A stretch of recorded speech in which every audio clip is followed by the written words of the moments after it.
एक कॅफेची स्थापना केली, कॅफे, ज्याच्यामध्ये ते तिथल्या मूकबधीर मुलांना तिथं रोजगार मिळेल, त्यातनं ते रेव्हेन्यू जनरेट करू शकतील, अशा संकल्पनेनं ती संकल्पना उभारली आणि ती खूप यशस्वीपणे चालली. आणि त्याला त्यांनी नाव दिलं कॅफे एबल. कारण सगळेजण असं म्हणतात की डिसएबल, तर ते डिसएबल नाही आहेत, ते कॅफे, ते एबल, ते स्वतः करू शकतात, ते पुढे जाऊ शकतात, म्हणून ते कॅफे एबल, म्हणून ती संकल्पना त्यांनी राबवली.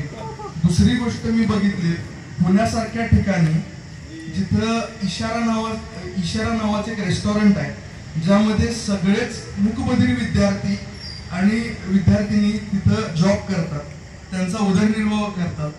तर त्यातनं सुद्धा त्यांनी इतकं प्रचंड ते काम मोठं केलेलं आहे. त्यांचा वार्षिक टर्नओव्हर साधारणपणे 5 कोटीच्या पुढे आहे. तर ही सुद्धा दखल घेण्यासारखी गोष्ट आहे. आता अनेक उदाहरण सांगायचं म्हणजे मी स्वतःला खूप मला आता अभिमान आहे एका गोष्टीचा की गेली 18-20 वर्ष आम्ही मूकबधीर स्कूल चालवतोय. आणि आमचा एक माजी विद्यार्थी आहे संदीप पाटील, तो आहे इथंच कुठेतरी.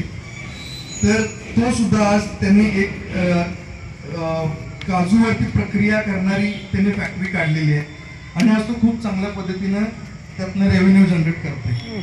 म्हणजे ह्याचा अर्थ काय की ती मुलं डिसेबल्ड नाही आहेत, मुळात ती सगळी कामं करू शकतील, त्यांना दिशा देणं गरजेचं आहे.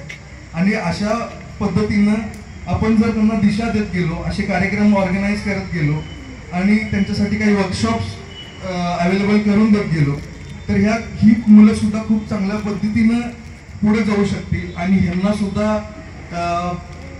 या मेळाव्यात, आता हा नावातच आहे किंवा वधूवर मेळावा, यांना सुद्धा एक नॉर्मल कुटुंबातल्या मुलीशी किंवा मुलाशी लग्न करता येईल. मी एवढंच सांगू इच्छितो. या कार्यक्रमासाठी मला आज इथं उपस्थित राहायला मिळालं, त्यामुळं या सगळ्यांचंच मी आभार मानतो. थँक्यू.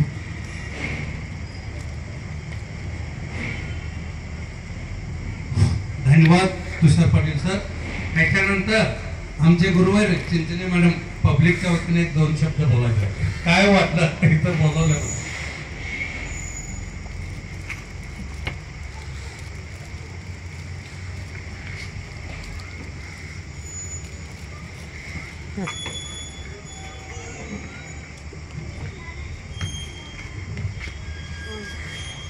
व्यासपीठावर उपस्थित स्वामीजींच्या चरणी नतमस्तक होते आणि व्यासपीठावर उपस्थित सर्व मान्यवर जल्लेवहिनी, घोरपडे साहेब, घोरपडे वहिनी, पाटील साहेब आणि आम्हाला खास इथं आमंत्रित. हा कार्यक्रम आहे असं आम्हाला माहीत नव्हता. आम्ही सहज वॉकिंगला चाललेलो आणि माझा अतिशय आदर्श विद्यार्थी वाळकी यांनी म्हणाले आज इथं वधूवर मेळावा आणि एक कार्यक्रम आहे, मॅडम तुम्ही 2 मिनटं या. इथं आल्यानंतर इतकं छान वाटलं की सर्व ह्या मूकबधीर विद्यार्थ्यांनी अतिशय चांगल्या पद्धतीनं आमचं स्वागत केलं. आणि असं म्हटलं जातं की एखादी गोष्ट मनावर घेतलं तर माणूस यशाचं शिखर गाठू शकतं. याचं मूर्तिमंत उदाहरण म्हणजे इथं असलेले सर्व मूकबधीर, इथं असलेले सर्व या ठिकाणी विद्यार्थी असू देत किंवा पालक असू देत. तर मानवी जीवनामध्ये म्हणजे जन्मताच काही ना या ठिकाणी एकंदरीत व्यंग असतं, मग काही मूक असतात, बधीर असतात. आणि या मूक बधीरांच्या दृष्टिकोनातून काही वेळा कुटुंबातील लोकांच्याकडून पण दुर्लक्ष होतं आणि समाजाकडून पण दुर्लक्ष होतं. पण गडिंग्लजमध्ये मूक बधीर असोसिएशन ही संघटना स्थापन केली आणि असे हे उपक्रम या ठिकाणी राबवले, त्याबद्दल अतिशय या ठिकाणी चांगला हा उपक्रम आहे. आणि गडिंग्लजमध्ये 3 या ठिकाणी मूक बधीर शाळा आहेत. या शाळेला नेहमीच, कारण आम्ही लायनिसचे या ठिकाणी मेंबर आहोत, नेहमीच या ठिकाणी आम्ही या शाळेमध्ये जात असतो, या मुलांचे उपक्रम वगैरे बघत असतो. आणि इथं उपस्थित असलेल्या या ठिकाणी मॅडम आहेत, यांना अतिशय धन्यवाद दिलं पाहिजे की यांच्यामुळंच हे विद्यार्थी या ठिकाणी घडत आहेत. तर सर्वसामान्य एकंदरीत विद्यार्थी किंवा मुलांच्या पेक्षा हे विद्यार्थी अतिशय हुशार असतात. मगाशी घोरपडे साहेबांनी सांगितले आहेतच. म्हणजेच त्यांचं 1-2 इंद्रिये जरी या ठिकाणी निसर्गतः कमकुवत जरी असले तरी इतर इंद्रिय अतिशय हुशार असतात. ते फार छान या ठिकाणी एकंदरीत शाळेमध्ये असू दे, एखाद्या या ठिकाणी स्पोर्ट्समध्ये असू दे, गाण्यामध्ये असू दे, सगळीकडे या ठिकाणी नाव झळकत असतात. म्हणून समाजातील जे या ठिकाणी सर्वसामान्य व्यक्ती आहेत, या सर्व लोकांनी आपले जे काही कार्यक्रम असतात, गडिंग्लजमध्ये असू देत, गडिंग्लज तालुक्यामध्ये असू देत, बाहेर असू देत, असं व्यासपीठासमोर या मुलांना आणणं गरजेचं आहे.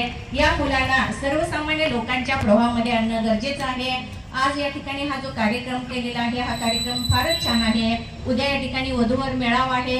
इथं सगळ्यांचे एकंदरीत चेहरे बघितल्यानंतर इतके आनंदाने फुललेले आहेत की अक्षरशः इथं स्वर्गच उतरल्यासारखं झालेलं आहे. आणि या कार्यक्रमाला या ठिकाणी जाता जाता वाळकी साहेब तुम्ही बोलवला आणि आम्ही हे माझं आणि माझ्या मिस्टरांचं आम्ही भाग्यच म्हणतो, कारण आम्ही नेहमी दुसरीकडे फिरायला जात असतो. आज चुकूनच या रस्त्याला आलो, कारण आम्हाला हा कार्यक्रम बघण्याचं या ठिकाणी भाग्य मिळालं. तुम्ही बोलवला त्याबद्दल धन्यवाद. आणि तुमच्या या सर्व कार्यक्रमाला या ठिकाणी शुभेच्छा देते. उद्याच्या वधूवर मेळाव्याला पण शुभेच्छा देते.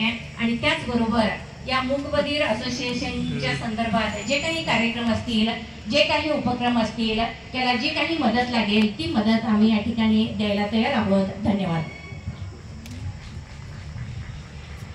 धन्यवाद मॅडम.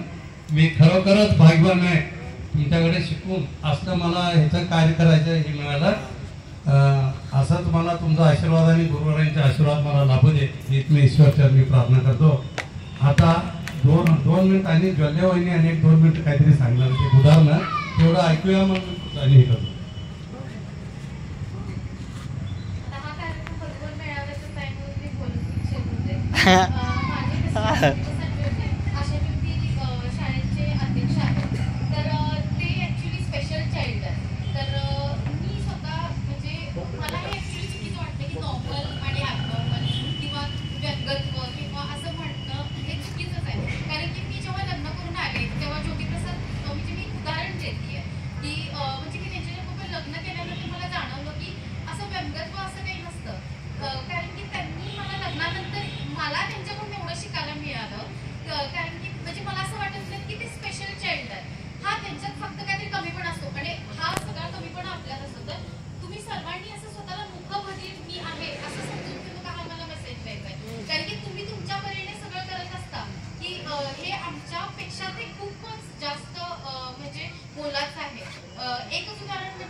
धन्यवाद मॅडम.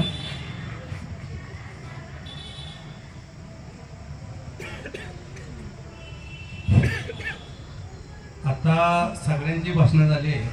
खरंच रे हे कार्यक्रम एवढा मोठा होण्यासाठी खरंच श्रेय कोणाला असतं तर शिरगानवर फॅमिली, दीपक शिरगानवरचे आईवडील त्यांनी मला फोन करायचा, दीपक मला मेसेज करायचा. माझं चिरंजीव आणि दीपकचे दोस्ती आहे, त्यांना समजतंय त्या दोघांचे पाहिजे म्हणजे त्यांनी हे करतात. त्यांनी रोज महिनाभर हे जरा कार्यक्रम होईपर्यंत आणा, या कोणाकडे नेता तिकडे जावा, इकडे करा, हे सगळं श्रेय आहे ते त्याच्या आईवडिलांना आहे. मी सांगतो हे कार्यक्रमाचं मी खरा देव आहे. तो धडपड आहे, तो सकाळी 7ला मला मेसेज करणार, संध्याकाळी करणार, आहे तुम्ही येऊ असं करणार तो. मग मी आलो का म्हणणार, मला भाषा समजून नाही, त्यांची मिसेस आणि आई वडील मला सांगणार असं म्हणा. त्यामुळे हे खरं श्रेय आहे ते त्यांनाच आहे. त्यांच्या आई वडिलांनी दीपक शिरगाणव हे एवढा अरेंजमेंट केलाय. हे असोसिएशनचे थोडे 4 पोरं येणार, 4 येणार नाही, 4 येणार, 4 येणार, ही एक येणार बघा, ही एक सारखी असणार. घोरपडे काय नाव स्नेहा घोरपडे, ही एक असायची सारखं. ही एक असं पोरं येऊन हे कार्यक्रम यशस्वी करण्यासाठी खरोखरच त्यांनी मोलाचं सहकार्य केलेलं आहे. त्यामुळं मूकबधीर आहेत असं समजू नका. त्यांना फक्त कान आणि तोंड नाही, पण प्रत्येकाने सर्व्हिसवर आहेत, चांगल्या चांगल्या हुद्द्यावर आहेत आणि त्यांच्या एवढं हुशार आम्ही पण नाही. मी एवढं सांगतो. हा ते पंचायत समितीमध्ये जनावरच्या याच्यासाठी काम करतात. तो एका प्रिंटिंग प्रेसला जातोय, असं सगळीकडे एक कामाला आहे त्यांनी. परंतु आमच्या एवढं हुशार म्हणजे आम्ही म्हणतो आम्हीच हुशार आहे, आम्हाला बोलता येते, चालता येते सगळं. आमच्यापेक्षा पण हुशार ते मुलं आहे. हे मी रोज बघला होता महिनाभर. हे सगळे नियोजन त्यांनीच केलं. मी तर येऊन बघितलो, साहेब आले गेले, मी घराकडे झोपून आलोय. एकपर्यंत जे बघून मीच याद पडलोय. त्यांनीच करून गेले सगळे, स्वतःहून अरेंज केलं त्यांनी. मी त्यांना मूकबधीर म्हणूच शकत नाही असं माझं एक मत आहे. कारण त्यांनी पहिला स्वामीच्याकडे गेलो, स्वामी म्हटले मी किती वेळ, आता त्यांचा दुंडग्याला कार्यक्रम 7ला होता तरी मूकबधीरसाठी अजूनही थांबले त्यांनी. बाप तिथं फोन यायला आले 7ला त्यांचा तिथं कार्यक्रम होता. त्यांनी मूकबधीरसाठी किती वालगी तू कधी सोडतोस त्यावेळी जातो म्हणले. घोरपडे यांना म्हटले, ह्यांनी पण सगळे मला म्हटले तुम्ही, त्यांनी तर येणारच नव्हते. आज दुपारी फोन आला त्यांचा ज्वल्यांचा, नाही वालगी येणार, आम्ही 6ला म्हणजे तुमच्या कार्यक्रमाला हजर आहे. फक्त म्हणजे मोठे लोक मी सांगितलं होतं पण यायला पाहिजे होते. हे सगळं बघून आले नाही, एवढं मला जरा कळत आहे. येतो येतो येतो 5 पर्यंत सुद्धा फोन होते, येतो 11 आलं नाही. त्यांनी सगळं मला म्हटलं येऊ कर. मी म्हटलं राहू द्या, त्यांचं अडचण यायचं होतं काय, आपण हाय त्यांनीच करून घेतलं. त्यामुळे सतीशांना घाळे सुद्धा आमच्या सकाळी येऊन गेले. त्यांनी सुद्धा हे सगळं पहिले 50 पोरं होते, एवढं काही नव्हते म्हणून. आणि आले ते अण्णा म्हणाले काय वारकी तू कशात आहे, तुझं भाग्यच वेगळं आहे म्हणायला लागले. आणि त्यांनी एक लेटर पण त्यांना देतं म्हणजे चांगलं काम केल्याबद्दल. आणि त्यांनी स्वतःहून डॉक्टर सतीशांना घाले 5001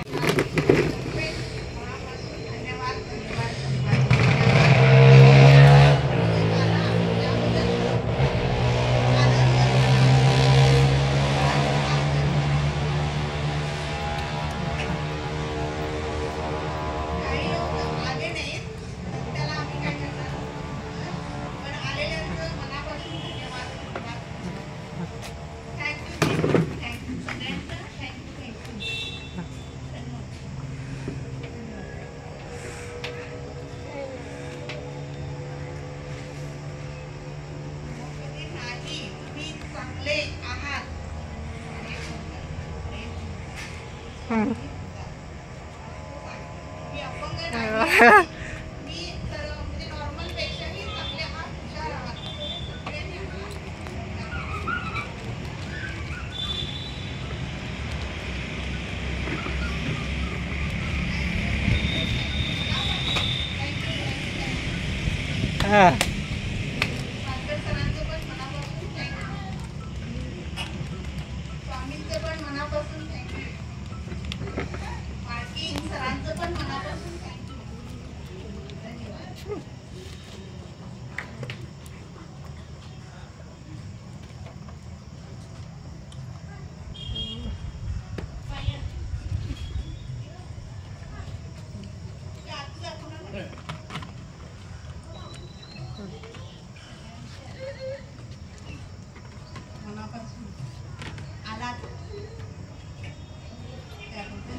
दीपक सिरगंगावर. हा. सचिव आहे तो संघटनेचा. हो. म्हणजे नॉर्मलांचं कार्य नमन केले यांचं स्वागत करत आहे स्नेहा आणि त्यांचे पप्पा गोपकुळे साहेब आणि मम्मी पण.